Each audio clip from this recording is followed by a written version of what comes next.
नमस्कार दोस्तों, welcome back to my channel. दोस्तों, बगैर देरी किए हुए शुरू करते हैं आज का वीडियो। पिछले वीडियो में मैंने आपको मल्टी कैप फंड के बारे में बताया था और मैंने आपको बताया था कि अगर आप मल्टी कैप फंड में इन्वेस्टमेंट करना चाहते हैं तो निपॉन इंडिया एक बहुत अच्छा ऑप्शन है मल्टी कैप फंड में इन्वेस्टमेंट करने के लिए। कुछ हमारे क्राइटेरिया हैं जिनके बेसिस पे मैंने एनालिसिस की थी और आपको वो फंड सजेस्ट किया था।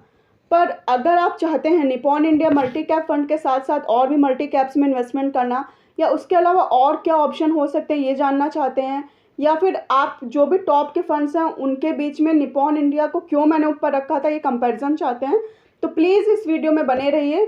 वीडियो के लास्ट तक हम लोग कंपेयर कर लेंगे कि बाकी के फंड्स में निपॉन इंडिया फंड क्यों बेटर ऑप्शन है और इसके अलावा और कौन से 3 ऑप्शन हो सकते हैं टॉप के जो अगर हम मल्टी कैप में इन्वेस्टमेंट करना चाहें तो हमारे लिए अच्छे रहेंगे। तो चलिए स्टार्ट करते हैं। तो हम अपना सबसे पहले देखते हैं कि इनका रिटर्न रेशियो क्या रहा है पिछले 1 साल, 3 साल, 5 साल और 10 साल में, जिसके बेसिस पे हमें पता चल जाएगा इनकी पिछली परफॉर्मेंस कैसी रही है। तो इस वीडियो में मैं जो 4 टॉप के फंड लेने चल रही हूँ उनके नाम है। सबसे पहला तो हमारा निपॉन इंडिया, दूसरा है आपका ICICI प्रूडेंशियल, तीसरा है आपका क्वांट एक्टिव और चौथा है आपका महिंद्रा। चलिए शुरू करते हैं। तो मैं चार्ट में आप देख सकते हो कि जो भी चारों फंड हैं उन्होंने अपने परफॉर्मेंस में या रिटर्न रेशियो बहुत बढ़िया दिया हुआ है। इनफैक्ट कुछ ने तो बेंचमार्क्स को बहुत अच्छे मार्जिन से बीट किया हुआ है। पर हाँ, अगर आप क्वांट को देखो तो पिछले 1 साल में उसके रिटर्न्स थोड़े से गिरे हैं, यानी वो थोड़ा सा अंडर परफॉर्मर रहा है। पर सिर्फ 1 साल के बेसिस पे हम नहीं जज कर सकते हैं कि वो फंड जो है वो अच्छा नहीं है। आप 3 साल में देखिए कितना बढ़िया उसने परफॉर्मेंस दिया हुआ है और कितना अच्छा रिटर्न अपने इन्वेस्टर्स को दिया हुआ है। तो नो डाउट क्वांट एक्टिव भी एक अच्छा इन्वेस्टमेंट ऑप्शन हो सकता है और सारे फंड्स की ही तरह। अब अगर हम बात करें Nippon India multi cap fund की, तो जैसे मैंने आपको पिछली बार ही बताया था कि ये बहुत अच्छा रिटर्न अपने इन्वेस्टर्स को दे रहा है। तो लास्ट 1 ईयर में आप देखो तो उसने 28.41% का रिटर्न इसने दिया हुआ है। इसके साथ साथ अगर 3 साल में भी आप अगर देखो तो 34.26% का दिया है। 3 साल में मैंने आपको बताया था कि क्वांट एक्टिव का रिटर्न बहुत बढ़िया है 32 का, और उससे भी ज़्यादा अगर किसी ने दिया है तो निपॉन ने दिया 34। तो अगर आप इस बेसिस पे भी जज करोगे तो निपॉन इंडिया के ही रिटर्न्स पिछले 1 साल, 3 साल, 5 साल और 10 साल में सबसे ज़्यादा रहे। 5 साल में अगर आप देखो तो सभी के लगभग इक्वल ही हैं 18.09 का। पर हाँ, अगर आप 1 साल और 3 साल के बेस जज करोगे तो निपॉन एक अच्छा इन्वेस्टमेंट ऑप्शन है रिटर्न परसेंटेज के हिसाब से भी। चलिए अब नेक्स्ट क्राइटेरिया देखते हैं। नेक्स्ट चीज़ जो हम जज करेंगे वो रिस्क मैनेजमेंट के बेसिस पे कि कौन सा फंड जो है वो ज़्यादा रिस्की है और कौन सा फंड है जो रिस्क को अच्छे से एडजस्ट करके हमें अच्छा रिटर्न दे रहा है। तो अगर आप चार्ट में देखेंगे तो जो Nippon India multi cap fund है, मैंने आपको लास्ट वीडियो में बताया भी था कि Nippon India multi cap fund return अच्छे देता है पर वो थोड़ा सा रिस्क भी ज़्यादा लेता है और फंड के कंपैरिजन में। तो इस चार्ट में भी अगर आप देखोगे तो स्टैंडर्ड डेविएशन और बीटा जो है वो निपॉन इंडिया का काफ़ी ज़्यादा है। भले ही आप 3 साल में देख लो, भले ही आप 5 साल में देख लो, तो उसके बेसिस पे आप अंदाज़ा लगा सकते हो कि थोड़ा सा रिस्की फंड है, थोड़ा सा ये रिस्क लेकर के चलता है। इसी के साथ ही अगर आप क्वांट एक्टिव भी देखोगे तो वो भी निपॉन इंडिया की तरह उसका भी स्टैंडर्ड डेविएशन जो है वो ज़्यादा है, तो ये भी थोड़ा सा रिस्की फंड है। पर अगर आप निपॉन इंडिया देखो तो इनका स्टैंडर्ड डेविएशन और बीटा दोनों ही ज़्यादा है। बीटा इनफैक्ट मोर देन 1 है, डेट मीन्स ये थोड़ा सा रिस्क ज़्यादा लेकर के चलता है। अब अगर बात करें शार्प रेशियो का तो वो चारों फंड्स का बहुत बढ़िया है, यानी कि ये बहुत अच्छा रिस्क एडजस्टेड रिटर्न्स देते हैं। रिस्क एडजस्टमेंट की क्वालिटी चारों फंड की बहुत बढ़िया है, सभी का मोर देन 1 है। अल्फा भी अगर आप देखो तो वो भी सभी का बहुत अच्छा है। बस 2 ही फंड हमें दिख रहे हैं, निपॉन इंडिया और क्वांट एक्टिव, जिनका स्टैंडर्ड डेविएशन और बीटा जो है सबसे ज़्यादा है और थोड़ा सा रिस्क लेकर के ये चलते हैं। नो डाउट निपॉन को ये चीज़ फ़ायदा करी हो, वो हमें अच्छे रिटर्न्स भी दे रहा है क्योंकि जहाँ पर ज़्यादा रिस्क होगा वहाँ पे रिटर्न के भी चांसेस बढ़ जाते हैं। इसी तरीके से क्वांट एक्टिव ने भी पिछले कई सालों से काफ़ी अच्छे रिटर्न अपने इन्वेस्टर्स को दिए हैं अपनी रिस्क लेने की क्वालिटी के बेसिस पे। अल्फा अगर हम 5 साल में देखें तो भी 5 साल में भी सभी का अल्फा बहुत बढ़िया रहा है, 3 के आसपास या मोर देन 3 अल्फा अच्छा माना जाता है। निपॉन का 2.81 है, 3 के आसपास ही है तो अच्छा ही माना जाएगा। पर हाँ, ICICI प्रूडेंशियल की अगर बात करें तो 5 साल के डेटा में अगर हम देखें तो इसका अल्फा कम रहा है, सिर्फ 0.51 रहा है। इसका मतलब ये हुआ कि इसने अभी रिसेंटली अपनी परफॉर्मेंस जो है वो इम्प्रूव की है।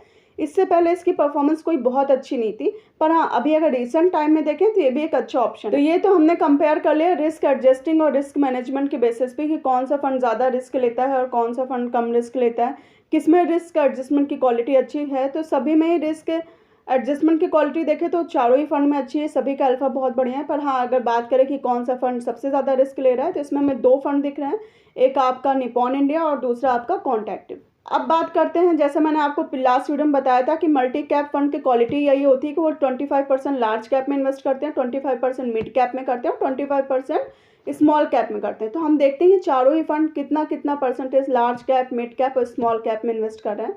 तो अगर हम देखेंगे तो निपॉन इंडिया अपना मैक्सिमम जो इन्वेस्टमेंट करता है वो लार्ज कैप फंड में ही करता है। ICICI प्रूडेंशियल भी लार्ज कैप में ज़्यादा इन्वेस्टमेंट कर रहा है।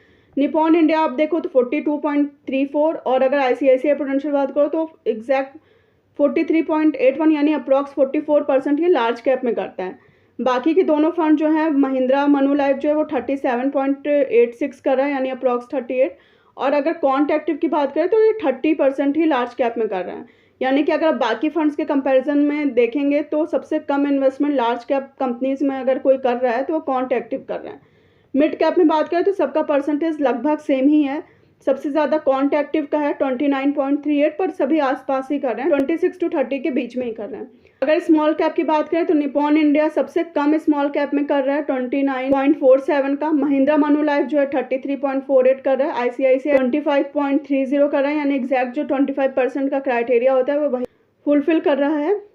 कॉन्ट एक्टिव की बात करें तो वो अप्रॉक्स 39% का कर रहा है। यानी कि सबसे ज़्यादा अगर लार्ज कैप में इन्वेस्टमेंट अगर कोई कर रहा है तो वो दो फंड कर रहे हैं, निपॉन और ICICI प्रूडेंशियल। मिड कैप में लगभग सबके बराबर है। स्मॉल कैप में अगर सबसे ज़्यादा इन्वेस्टमेंट कोई कर रहा है तो कॉन्ट एक्टिव फंड कर रहा है, यानी वो रिस्क ज़्यादा लेकर के चल रहा है। अब इन चारों फंड को प्राइस टू अर्निंग रेशियो के बेसिस कंपेयर कर लेते हैं। तो अगर प्राइस टू अर्निंग रेशियो देखोगे आप तो ये निपॉन मल्टी कैप का और कॉन्ट एक्टिव इन दोनों का ही प्राइस टू अर्निंग रेशियो ज़्यादा है, यानी 25.84 26 का अप्रॉक्स निपॉन इंडिया का है और 25.37 जो है वो कॉन्ट एक्टिव का है।